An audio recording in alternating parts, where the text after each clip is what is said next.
Will AI improve our lives or exterminate the species? What would it take to abolish poverty? Are you eating enough fermented foods? These are some of the questions we've tackled recently on The Next Big Idea. I'm Rufus Griscom, and every week I sit down with the world's leading thinkers for in-depth conversations that will help you live, work, and play smarter. Follow The Next Big Idea wherever you get your podcasts. From LinkedIn News, I'm Jessie Hempel, host of the Hello Monday podcast. Start your week with the Hello Monday podcast. We'll navigate career pivots. We'll learn where happiness fits in. Listen to Hello Monday with me, Jessie Hempel, on the LinkedIn Podcast Network or wherever you get your podcasts. Welcome to the American Negotiation Institute's podcast, where we will teach you the skills you need to get more out of life. And now your host, Kwame Christian. Hello and welcome to another exciting episode of Negotiate Anything. I'm Kwame Christian. I'm a business lawyer by trade, but my passion lies in teaching you the keys of persuasion and conflict resolution. My goal is to empower you to engage in these conversations confidently and effectively by not only sharing what works, but by also uncovering why these techniques work through revealing the psychological principles that lie behind persuasion. Remember that as a listener, you get one free coaching session with me. So if there's a business-related conflict you're struggling with personally or within your organization, feel free to reach out. I'd love to help. All you need to do is click the link in the description to schedule or go to americannegotiationinstitute.com/coaching to learn more. Our guest today is Kris Plachy. She coaches leaders in companies who are in fast growth mode and who are rapidly promoting managers so they can continue to reach the next level. We're really excited to have you on, Kris. Thank you for joining us today. Thank you so much for having me. No, my pleasure. And I need to give a shout out to one of my listeners, I believe from Denmark, who requested you by name. So that's how we made this connection. I love Denmark. Hi, Denmark. I hope to get there someday. It's a beautiful country. Me too. Well, perfect. So how about you tell us a little bit more about yourself and what you do? Sure. So I'm a leadership coach, and I have been working in my own practice now for about 6 years. But before that, I led and managed teams for about 20 years. And my primary expertise is really in coaching and developing leaders to be much more successful and productive so that they can deal with the ever-increasing challenges of managing their humans. I know today we're going to be talking about difficult people and difficult employees, and that niche really developed itself on its own. I sort of stumbled into it by writing an article on LinkedIn, which evolved into a book, which evolved into a workshop, which really has evolved into a platform that I work with organizations on, both from managing difficult employees, but also really helping leaders who can also be difficult. And I've done a lot of work coaching the difficult executive. And what I've really found through my experience, which I'm sure will come up in our conversation, is that most people don't wake up and decide to be difficult, but we all have belief systems and experiences in the world that really influence our behavior. And that can become a real problem in some cases at work. And so I've become super passionate about helping leaders who are dealing with challenging employees who are dealing with challenging leaders, and really just individuals themselves who are facing what they believe to be difficult and how that's creating roadblocks in their own success and their own performance in their leadership roles specifically. So that's fascinating. And of course, I find this really interesting because what I've recognized is that I think sometimes the best things in life, or the things that we really want in life, lie on the other side of difficult conversations, but people just don't know how to engage in a meaningful way. So they shy away. So your work is particularly important today. Mm-hmm. Thank you. Yeah, it's important. It's important to me too. I'm also raising children. So I have 3 teenagers. I'm having lots of difficult conversations, I feel like, almost daily. So I have to get my own book out every now and then. That's funny. See, my son is only 2.5, so it's not too bad yet, but I'm seeing him start. He's starting to get a little bit feisty already. It's coming. Yeah. Yeah. And quick note, the listener's name was Peter. I forgot. Peter was his name. So thank you, Peter. So this episode is dedicated to you. Perfect. Hi, Peter. That's awesome. So how about we start off by kind of breaking down what makes these conversations and these people so difficult to deal with? What are the barriers that we're dealing with here? Sure. So the first thing we do when we talk about a difficult person is the first thing I like to point out to people, and this is the first point of resistance, if we will, right, Kwame? The first point where they're like, wait a minute, what is she talking about? People say they're difficult. People will say, I work for someone who's really rude. I work with someone who's really disrespectful. I work with someone who's really negative. I work with someone who's always the victim. I work with someone who's a know-it-all, right? These are the kinds of things that people present as difficult behaviors. And the first thing we have to recognize is that what's really happening is I'm witnessing a behavior in you. So maybe you cross your arms in a meeting and you roll your eyes, or maybe you interrupt me, or maybe you talk about your previous success, or maybe you tell me my work isn't good enough. And you say those words to me. I witness specific behavior in you, and then I label it from my own perspective. So I label you crossing your arms in a meeting as disrespectful.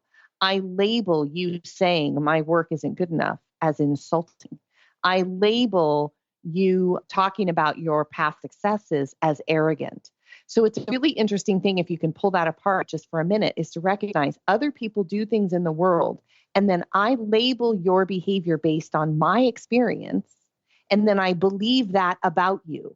So I believe that you're arrogant. And I can promise you that person did not wake up today and think, oh, I can't wait to be arrogant today, right? They're just doing things in the world, and then I labeled it. And then what happens is I use that label to define you, and that label in and of itself changes how I interact with you. It's fascinating, right? But I believe that it's you that is making me be the way that I am, right? So the first thing we have to recognize is as soon as I label someone as difficult, negative, whatever it is, it changes me, not you. Oh, that's really, really interesting. So I think this is a bit of a paradigm shift for a lot of people because we look at the person and we assign the problem as the person. We conflate the two. And Right. what you're saying is that a lot of times our interpretations of the behavior that we're seeing is worse than the behavior itself. Yes. Well, the behavior is just a circumstance. It's not loaded with anything until I load it with my opinion. So someone interrupting is just someone interrupting. Me saying it's rude, now I'm charged, right? Now it's a charged situation. And then once it becomes charged for me, it's hard for me to talk to you. That makes because sense. Now I'm upset.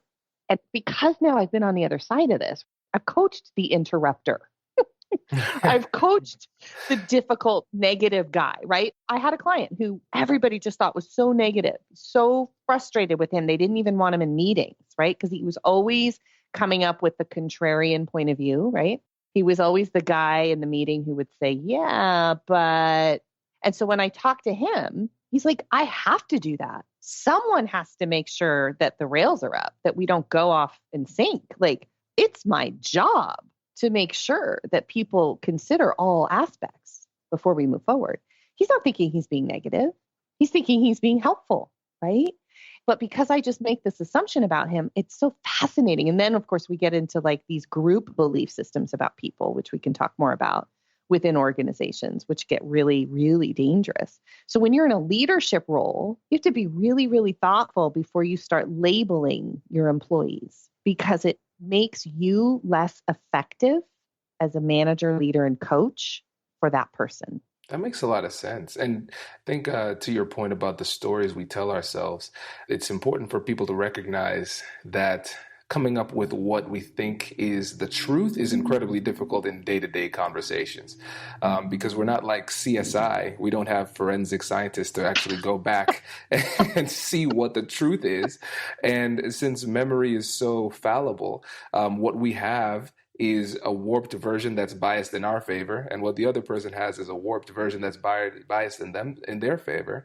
And every time we tell ourselves a story, we kind of have to keep in mind that we play a visiting role as the antagonist in somebody else's story as well. For sure. And that's why, like when I coach a client who is really struggling with a person who's difficult, as an example, I really, really push them because they just really want to tell me their story about them. well, they did this and then this is, and they're so this and this is this and this. And then they didn't even think about that, right? They have a real strong story about it. And I just always come back to, tell me exactly what they did. Like, what would all of us in the room have seen? Not what you think about it, just what did you see? Like, what did they say? What were the words that came out of their mouths? Let's just start there. Because it doesn't mean, you see, I think a lot what happens initially, so to your point, this is sort of paradigm shifting. I think what happens to a lot of people initially when they hear what I say is they think I'm making like justification for people's behavior. Like, oh, are you saying it's okay if people do these things? And I'm not suggesting that. All I'm saying is that in order to be able to have a productive conversation, I've got to be neutral. And if there is someone who interrupts people regularly in a meeting, if there is someone who raises their voice at work, if there is someone who always talks about every day their personal life to the point where they're a distraction to the team, I do have to address that. But I don't need to address that from my point of view. I need to address that as evidence, as actual behavior and the impact of the behavior on the individual, the team, or the organization. If I can do that, I'm not bringing my charge, my emotion, my opinion to the conversation. I'm just bringing the evidence. Hey, I just wanted to pop in and give you a quick reminder that as a listener, you get a free coaching session with me. So if there's a business-related conflict that you're struggling with personally or within your organization, please feel free to reach out. I love chatting with you guys. All you need to do is click the link in the description to schedule or go to AmericanNegotiationInstitute.com/coaching to learn more. And now, back to the show. Hey you, I'm Andrew Seaman. Do you want a new job?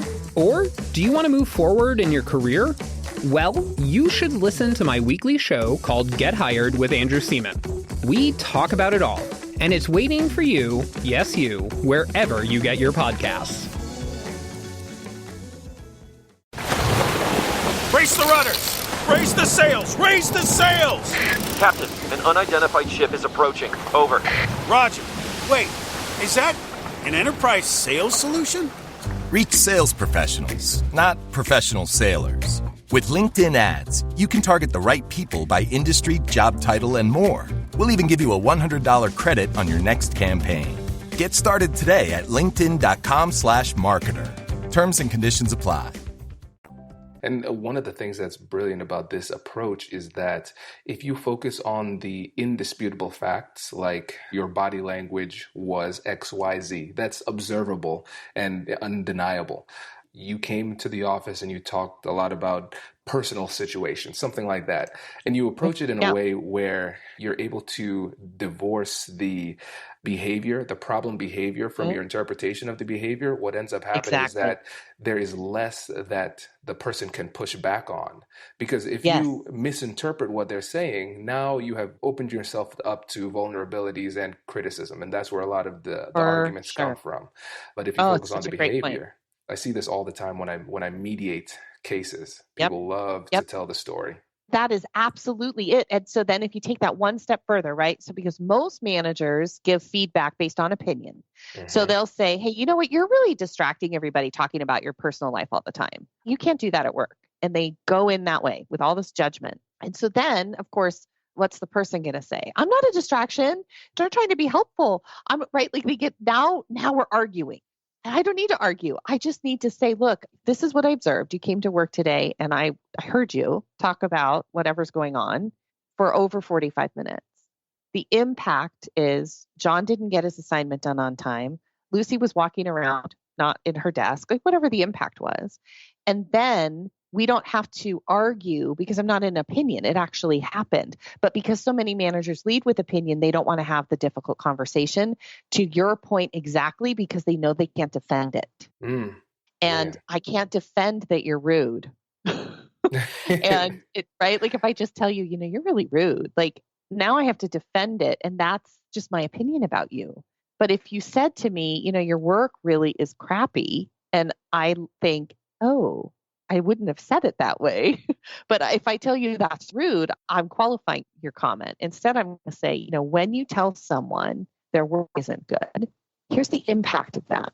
Here's the impact. You don't have to label it. So you're dead on there, that's what really creates the discomfort. And I think one of the things that we have to focus on as people who are just humans in the workplace and navigating the world where we want to change people's behavior, when it comes down to persuasion, the classic definition, I think it was Aristotle. Brian Ahern, one of our other guests, is going to get mad at me if I misquote this or misattribute the quote. Persuasion is the art of getting somebody to do something they wouldn't otherwise have done had you not asked. And when you think about that definition, it doesn't require a complete change of heart. That would be nice, but it doesn't require it. But what we're focusing on is the behavior. First and foremost, we want to change the behavior. And by approaching it this way and not sullying the conversation with our emotions, we focus on the behavior. And that's a much lower threshold to meet. Yep. As long as you're willing as the manager to be that specific, which brings us into that other realm, right? Where a lot of times managers give feedback to employees based on what other people say about them. And you can't do that because you didn't see it. So we have to be really careful that we're not managing people based on other people's opinions. I'm a firm believer that leading and managing, you have to be present and you have to be engaged and know your team. You're called to do that. I think it's a responsibility if you're going to assume a leadership role. That creates some of that issue as well. So that makes a lot of sense. And now let's say if you're working with the person who is labeled as the difficult person, and that person happens to be a manager. And maybe we could just use the example of the gentleman you were working with who sees himself as devil's advocate, but others see as the devil. How do you approach that with him? Great question. So most of the time when these clients are kind of brought to me by the client company, the first few conversations are really sketchy because there's a lot of defensiveness, right? Because that's most people's first inclination is just to defend themselves. I get it. And so it's not me, it's them. I wouldn't be this way if it weren't for them, right? The only reason I do this is because of them. And so really the first few conversations are just really to understand like what is their perspective. Why do you have to be the contrarian? Where does that even come from? Why do you think that's valuable? Not that it's bad, just what is your sort of infrastructure in your brain that's designed that for you as your work in the world, right? Oftentimes what I do with my difficult clients, because what I know is that everything that happens in the world is just circumstantial, right? Things that happen outside of our control, just things that we can prove all day. And we define those things in our mind with our thoughts. So you and I can have the very same circumstance happen to us, and we would define it differently. We see that every day in the news is a great example, right? So things happen in the world. We define them in our mind with the way that we think, and how we think about things triggers how we feel. And how we feel triggers how we behave. And so if I'm working with someone who's demonstrating these behaviors, they're negative, they're rude, they're dismissive, they cut people off, they micromanage, whatever else they do. What I know is that's coming from some sort of feeling that is not productive. And so what I typically do with these clients, the only way this is going to work is if they see themselves. So the first thing I ask them, and which is very kind of interesting to do, especially with really high level executives, is just to ask them how they feel every day. I could hear people listening to this like, what? But seriously, like just think about like, how do you feel? And most people who are difficult will tell you that they feel impatient, frustrated, stressed, irritated, annoyed. Those are the kinds of things you hear. So what kind of behavior comes from that? Short, curt, direct, impatience, right? Like tapping your feet, rolling your eyes, holding up your hand to not let someone come in your office, over analyzing. Like there's other things that people do. They just fix it. They just take care of stuff. They don't let their employees do anything because they can't handle watching them think, right? So what I do first is just sort of ask those questions like, how do you feel when you're at work? And it's so powerful because first of all, so many people don't talk about that. And second of all, it's the cue to the compass of what drives the difficult behavior. So that's the first step. And then we have to help them see their behavior through other people's perspectives. So I understand that you think that you need to be a contrarian to make sure the ship doesn't sink, but let's just talk about this for a minute from someone else's perspective. How might they interpret or receive that? I don't know if this will be one of your questions, so I'll answer it. But in my experience, about 80% of the people I work with are willing to see that. 20%, this is very anecdotal, but this is my experience. They don't care what other people see, what other people think. They think they're right. They think they're doing it the right way. They just don't care. And those people are uncoachable. And that's okay.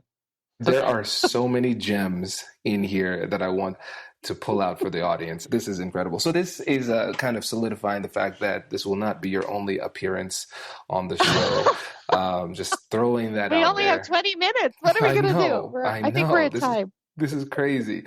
What's interesting is that we can look at what you said from the brilliance of coaching, because the model that you use to coach is spot on. This is the way that it should be done.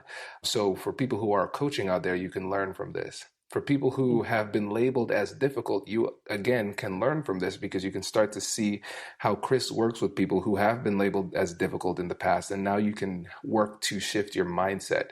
Now, if you do not fall into either of those two categories, you still can benefit, because essentially this is a method of persuasion, because you didn't go in letting them know exactly what they need to do and telling them the open quote, right answer, close quote. You went in there seeking to understand, and the way you did that was by asking open-ended questions. And that's what you said the first couple of conversations would be about, trying to seek more and a deeper level of understanding before even trying to change the behavior. And so it's a very patient method of persuasion. And then you walked them through a perspective shift. Again, this wasn't a perspective and a worldview that you have taken from your mind and put into theirs. You again ask them questions and you say, how do you think this affects the people around them? And then they slowly start to work their way to see things your way or closer to your way, but you didn't force them to it. And I think that's critical for people to understand if they want to persuade effectively. You can't force people to do it.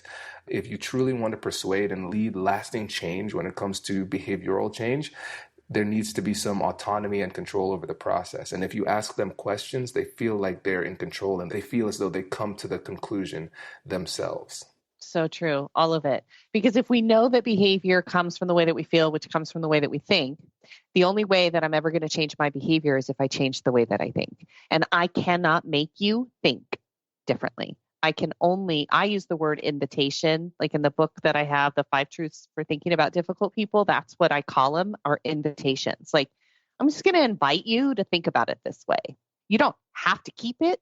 You know, it's kind of like, let's just try on this outfit and decide, look in the mirror and think, ooh, would we buy this? I don't know. We don't have to, but let's just try it on. Let's give it a shot.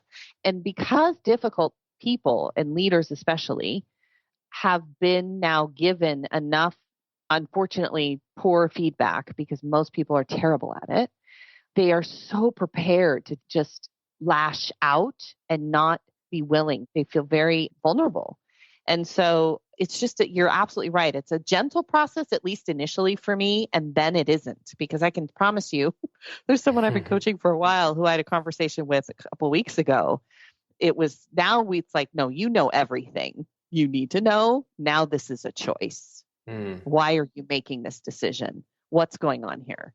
You know not to do this. It's like you just slipped back into what we call the negative spin cycle. You're back in there. Why are you in there? What's happening? You know better, right?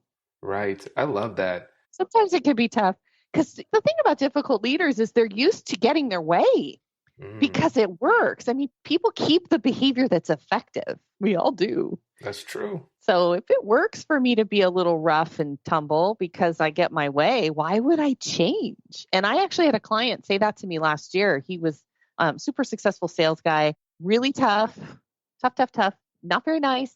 People were crazy about working with him. And he said to me, after about 6 months working together, he said, I'm really afraid that I'm going to lose my edge if I drop some of this stuff. And I said, here's what we're going to do. We're not going to lose the edge. We're going to keep everything that makes you amazing. We're just going to put a little velvet around those edges so you can get a little more success out of it. I like it. Man, this has been awesome. Okay, so first of all, before you go, and audience, please be ready. There is a sparring session coming up, and it's going to be phenomenal. So stay tuned for the next episode there. But Kris, before you leave this episode, can you please shout out your podcast and your book one more time so the audience can keep in touch? Sure. My podcast is Tools for Everyday Leaders, which is on iTunes, and it's also on my website, which is leadershipcoachllc.com. You can find it there for sure. And then I have 2 difficult people books. One is called The 5 Truths for Thinking About Difficult People, and the other one is How to Coach the Difficult Person in 6 Steps. They're real small, what I call lookbooks. They're about 30 some odd pages. Both of them are on Amazon if you're interested. Very nice. Perfect. Well, thank you so much for coming on the show. Yeah. We really appreciate it. You bet. I hope you enjoyed that episode. If you're finding this information helpful, please remember to leave a review and subscribe. Our goal is to teach this to as many people as possible, and every time you leave a review, it makes it easier for people to find us in the search engines. With your support and listenership, we've grown to the point where we are now the #1 ranked negotiation podcast, and we have listeners in 140 different countries. We appreciate your continued support, and please continue to reach out to me on LinkedIn. Remember, everybody who connects with me gets a personal message from me eventually. It takes time because more and more people have been reaching out, but I want to hear from you and we actually get to chat. So continue to reach out. Thanks again for listening. I'll catch you in the next one.